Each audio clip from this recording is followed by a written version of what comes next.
Hello dear student, स्वागत है आपका दक्ष कॉम्पिटिशन क्लासेस के यूट्यूब चैनल पर। और मैं आपका अपना मोहम्मद आशिम मलिक एक बार फिर स्वागत करता हूं आपके इस क्लास में, जो आपके लिए वेरी वेरी महत्वपूर्ण क्लास है। जितने बच्चे उत्तर प्रदेश पुलिस की तैयारी कर रहे हैं, आरपीएफ की तैयारी कर रहे हैं, किसी अदर एग्जाम की तैयारी कर रहे हैं, तो इन प्रश्नों को जरूर लगाएं। ऐसे प्रश्न हैं वो स्टूडेंट जो आपके एग्जाम में पूछे जाते हैं और अच्छे लेवल पर पूछे जाते हैं, ठीक है। तो इन प्रश्नों को आप जरूर लगाएंगे। उम्मीद करता हूँ जितने भी स्टूडेंट मेरे साथ बने हुए हैं सभी इन प्रश्नों को एक बार जरूर पढ़ेंगे, ठीक है। और कहीं भी वीडियो को स्किप नहीं करेंगे, अंत तक देखेंगे, क्योंकि आप लोग जानते हैं कि सर एक एक बूंद से घड़ा बढ़ता है। तो ऐसे ही एक एक प्रश्न को करेक्ट करके ही आपका नंबर निकल पाएगा, ठीक है। तो ध्यान रखेंगे। और जितने भी स्टूडेंट मेरे साथ बने हुए हैं सभी से कहना चाहूँगा कि अगर आपने मेरे चैनल को अभी भी सब्सक्राइब नहीं किया है तो चैनल को सब्सक्राइब कर ले, अपने 2 यार दोस्तों को जरूर भेजें, लिंक शेयर जरूर करना, ठीक है क्वेश्चन। क्योंकि आप लोगों को पता है कि जितने हमारे दोस्त हैं सब खाली नहीं है, इधर अदर से तैयारी कर रहे हैं। तो स्टूडेंट उन्हें भी जरूर ये वीडियो भेजना और अच्छे से वो यहाँ से भी हमारी तैयारी देखें एक बार और पढ़ें। क्योंकि आप लोगों को पता है कि जब तक भरोसा नहीं होगा जब तक आपके पेपर में ही क्वेश्चन फंसेंगे नहीं। तो क्वेश्चन नंबर 76 पर आ गए हैं कि कंप्यूटर का मस्तिष्क किसे कहते हैं। तो सॉफ्टवेयर, हार्डवेयर, सीपीयू या मॉनिटर।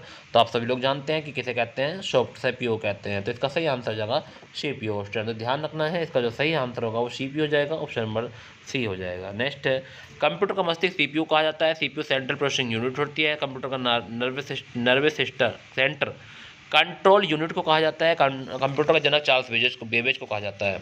नेक्स्ट है, भारत का सबसे लंबा राष्ट्रीय राजमार्ग कौन सा है। NH-44, NH-1, NH-2, NH-3। तो क्वेश्चन नंबर 77 पर आ गए हैं। क्वेश्चन नंबर 77 का जो सही आंसर होगा वो होगा NH-44, ठीक है। कौन सा होगा, NH-44 होगा, ऑप्शन नंबर ए सही आंसर होगा। नेक्स्ट है अगला प्रश्न, वर्तमान समय में भारत का सबसे लंबा राष्ट्रीय राजमार्ग NH-44 है। इस हाईवे का पुराना नाम NH-7 था या हरियाल था पहला, NH-7 था, ठीक है। राजमार्ग जम्मू कश्मीर के श्रीनगर से शुरू होकर दक्षिण भारत के कन्याकुमारी तक जाता है। इस राष्ट्रीय राजमार्ग की लंबाई 3745 किलोमीटर है। अगला प्रश्न है कि निम्नलिखित में कौन सा अम्ल पेट के जीवाणु को नाश करता है। सल्फ्यूरिक अम्ल, हाइड्रोक्लोरिक अम्ल या नाइट्रिक अम्ल या इनमें से कोई नहीं। तो ऐसा कौन सा अम्ल है जो पेट के जीवाणु को नाश करता है। क्वेश्चन नंबर 78 का जो सही आंसर होने वाला है वो हो जाएगा हमारा बी ऑप्शन, हाइड्रोक्लोरिक अम्ल। ऑप्शन ये हो जाएगा, ठीक है, हाइड्रोक्लोरिक अम्ल हो जाएगा ऑप्शन। तो ऑप्शन नंबर बी सही आंसर होगा। क्वेश्चन नंबर 79 पर आ गए हैं। हाइड्रोक्लोरिक अम्ल HCl पेट के जीवाणु को नाश करता है और मानव शरीर में यह लगभग अमाशय पाई जाने वाली छोटी सी ग्रंथियों को स्रावित होकर इस ग्रंथियों को ऑक्जेक्टिंग कोशिका कहते हैं। प्रकाश संचरण के दौरान प्रकाश ऊर्जा किस ऊर्जा में रूपांतरित होती है। यांत्रिक ऊर्जा में, रासायनिक ऊर्जा में, ऊष्मा ऊर्जा में या विकिरण ऊर्जा में। क्वेश्चन नंबर 79 पर आ गए हैं। क्वेश्चन नंबर 79 का सही आंसर हो जाएगा वो हो जाएगा रासायनिक ऊर्जा में। ध्यान रखना, ऑप्शन नंबर 20 का सही आंसर है। असम का प्राचीन नाम क्या था। रूपगंगा, कामरूप या स्वरूप या देवरूप। तो बताएंगे असम का प्राचीन नाम क्या था। क्वेश्चन नंबर 80 पर आ गए हैं। और क्वेश्चन नंबर 80 का जो सही आंसर है वह है कामरूप, ऑप्शन नंबर बी सही आंसर होगा। कामरूप था ऑप्शन, ध्यान रखना है। असम का प्राचीन नाम क्या था, कामरूप था। मुंशी प्रेमचंद द्वारा लिखित पुस्तक गोदान का प्रकाशन किस वर्ष हुआ था। 32, 36, 40, 42। तो एक बार बताएंगे। क्वेश्चन नंबर 81 का सही आंसर।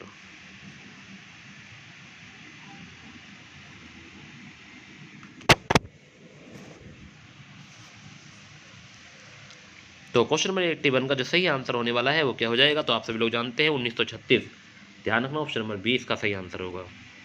लावड़ी और तमाशा किस राज्य का लोक नृत्य है। तमिलनाडु, कर्नाटक, उत्तर प्रदेश, महाराष्ट्र। तो लावड़ी और तमाशा किस राज्य का लोक नृत्य है। क्वेश्चन नंबर 82 पर आ गए हैं। और क्वेश्चन नंबर 82 का जो सही आंसर होने वाला है तो आप सभी लोग जानते हैं कि महाराष्ट्र का है लावड़ी और तमाशा। कहाँ का है, महाराष्ट्र का। भारत में मीठे पानी की सबसे बड़ी झील कौन सी है। चिल्का झील है, बुलर झील है, डल झील है, सांबर झील है। क्वेश्चन नंबर 83 पर आ गए हैं। तो इसका सही आंसर हो जाएगा बुलर झील। बुलर झील हो जाएगी, ऑप्शन नंबर 20 का सही आंसर होगा। क्वेश्चन ध्यान रखना, भारत में मीठे पानी की सबसे बड़ी झील कौन सी है, बुलर झील, ऑप्शन नंबर 20 सही आंसर है। भारत में मीठे पानी की सबसे बड़ी बुलर झील है, जम्मू कश्मीर में है, ध्यान रखना। बनारस हिंदू विश्वविद्यालय की स्थापना किसने की थी। स्वामी विवेकानंद, एनी बेसेंट, मालवीय, ये पंडित जवाहरलाल नेहरू।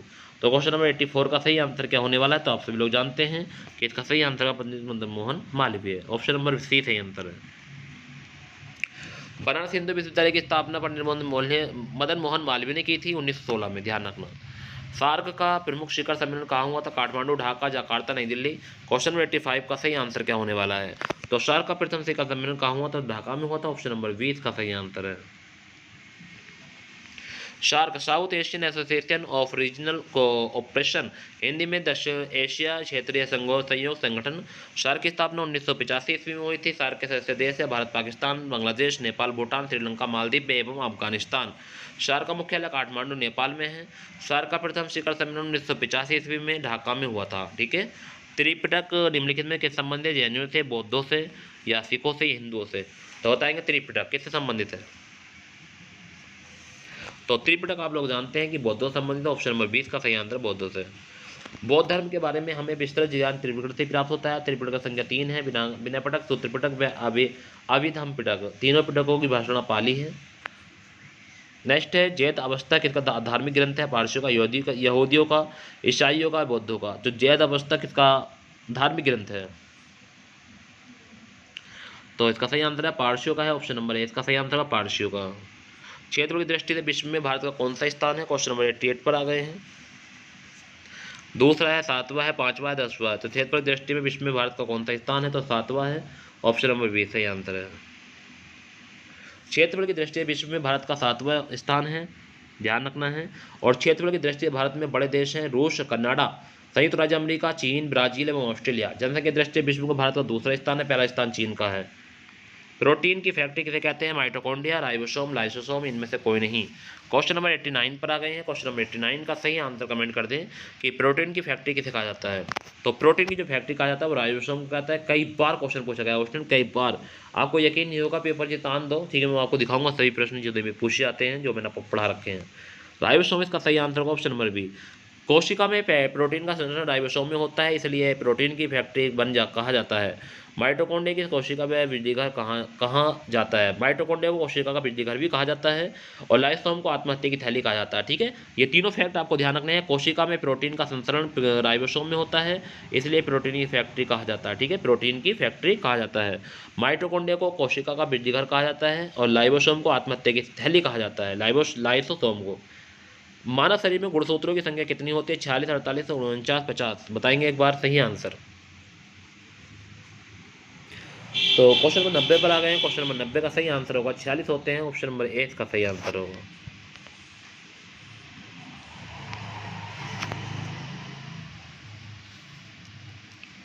क्वेश्चन नंबर 91 पर आ गए हैं कि भारत में रेलवे का जनक किसे कहा जाता है? Lord Canning, lord Harding, lord Hasting, lord Dalhousie. तो भारत में रेलवे का जनक जो कहा जाता है वो कहा जाता है Lord Dalhousie. Option number D इसका आंसर है। भारत में रेलवे का जनक लॉर्ड डलहौजी को कहा जाता है। समय भारत में पहली बार 1953 में मुंबई के 34 किलोमीटर रेल चली थी, बम्बई से थाने के बीच। राष्ट्रीय राजमार्ग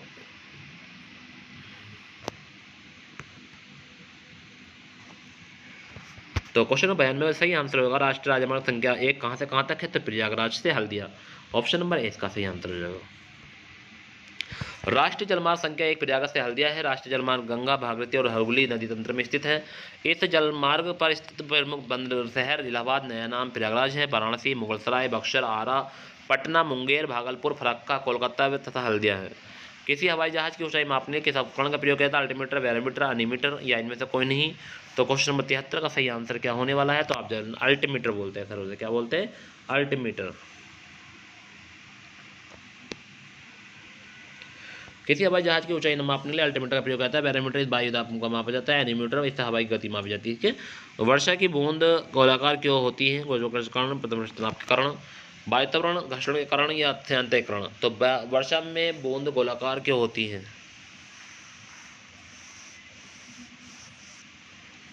तो क्वेश्चन नंबर 94 का सही आंसर है पृष्ठ तनाव के कारण होती है। ऑप्शन नंबर 20 का सही आंसर है।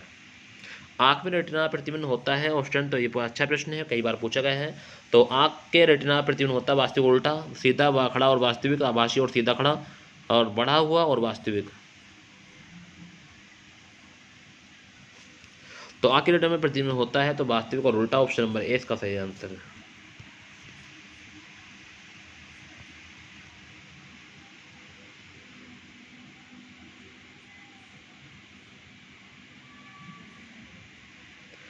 तो मोटर वाहनों के पश्चात दर्पण के रूप में कौन सा दर्पण प्रयोग में आता है? गोलीय, अवतल, उत्तल या समतल।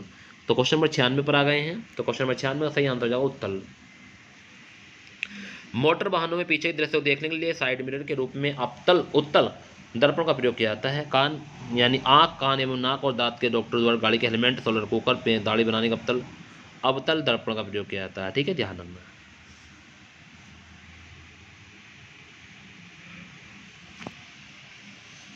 भारत के जनसंख्या इतिहास में किसको महान विभाजक वर्ष कहा गया? 1901, 1911, 1921, 1931। 1911। 1911 में 1921 के दौरान भारत में जनसंख्या की दशकीय वृद्धि ऋणात्मक हो गई थी, जिसके परिणामस्वरूप इस दशक में भारत की जनसंख्या 77 लाख की कमी आई थी। इसलिए 1921 ईस्वी में इसे महान विभाजक की संज्ञा दी गई। नागालैंड की राजकीय भाषा क्या है?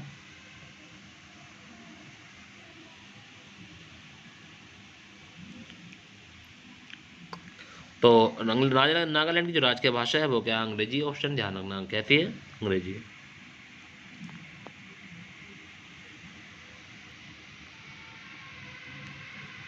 तो रॉला टिग्रिगा किसके वैज्ञानिक नाम है? मेंढक है, कुत्ता है, बिल्ली है, इनमें से कोई नहीं। तो क्वेश्चन 99 पर आ गए हैं। तो 99 का सही आंसर होगा रॉला टिग्रिगा कहते हैं मेंढक को। Option number A. Malgudi days पुस्तक के लेखक कौन है? सलमान रुश्दी, अरुंधति रॉय, आर के नारायण या इनमें से कोई नहीं।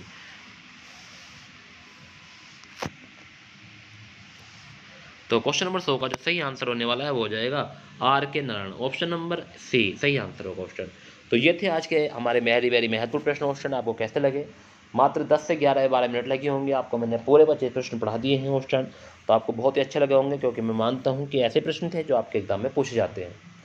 तो अगर आप मेरे चैनल पर नए हैं तो चैनल को सब्सक्राइब कर लें, बेल आइकन प्रेस कर लें। अगर आपने अभी तक भी मेरी वीडियो को नहीं देखा है तो एक बार वीडियो को देख लें, क्योंकि रोज़ आपको अभी एक वीडियो प्रोवाइड कराऊंगा शाम 8 बजे से। आप लोग जरूर बना करें मेरे साथ और अपनी तैयारी को देखने में करें। ठीक है, तो इसी के साथ आज की क्लास का समापन यही करते हैं। आप सभी को thank you very much student. अपना ख्याल रखेंगे, अच्छे से रहना, अपना ख्याल रखना स्टूडेंट। ठीक है।